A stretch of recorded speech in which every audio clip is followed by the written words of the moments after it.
fire is dying. But the last embers will light the final fireplace and send your pot boy home. Can you do what you must? Naturally, you must. It is destined, and you will be loved and forgotten. The soothsayers have spoken the last words. It has been an honor to watch your journey to the work table's edge. Now go and burn. Burn.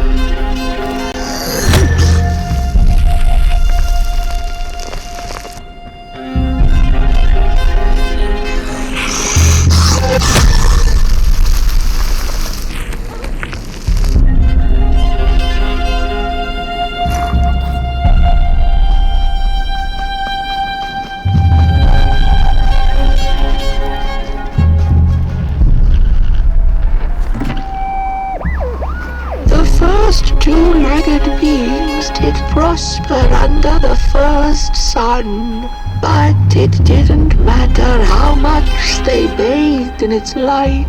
They craved more. They sought to cage the sun, harness its power and make it theirs. But the makers in their foresight had put the sun far, far away. So far that no creature could reach it. That's why in their desperation, the two-legged ones began to collect matches, lighting them like minuscule suns of their own. But there are only so many matches in this world, and one day they'll run out, and they shall once again look to the sun.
It's just gone. I had this wretched gut feeling like something was up, like something was on the way, a danger I never could have guessed. I figured that's just how I always feel, and my worries seldom come true. And now here I am, and I have been for some time now, and it just won't come back. I'm thinking, while I had it, I didn't know what to do with it, how to care for it, enjoy it. But if I had it again tonight, I'd probably waste it all over again.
Once upon a time, some folk on the other side of this and that had the most strange and beautiful dream.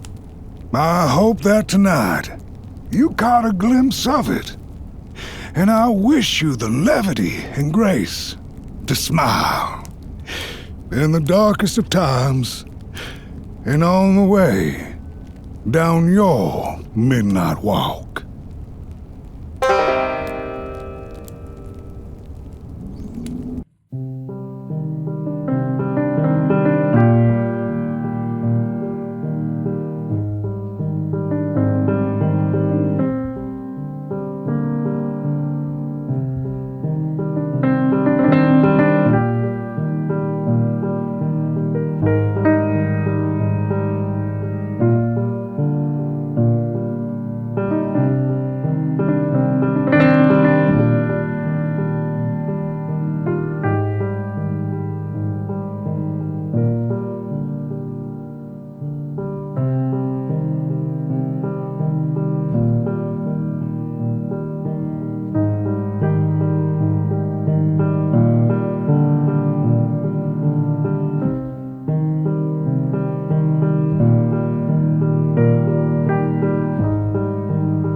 journey been for naught? Would she ever feel the rays of the sun again? Bask in their glory, pick rocks on a cloudy summer's day? The Merkle was alone in her questions, but then again she wasn't. The dark held her in a blanket of nothingness that was cold and warm at the same time. So, she sniffed, "What do I do now?" To which the dark itself replied, "You don't have to do anything." She took an hour's nap then and there, the blink of an eye by Merkle standards, and then she began the journey back home, which seemed much shorter now than it had before.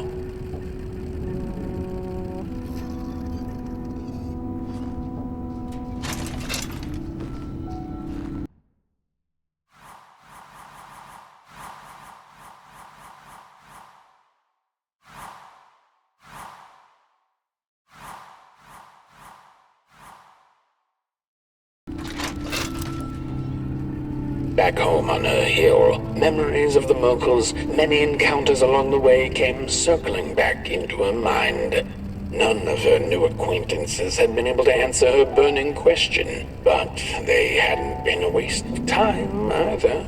She knew not if the sun would return tomorrow, in another decade, century, or never. She knew now, however, that she didn't need to know.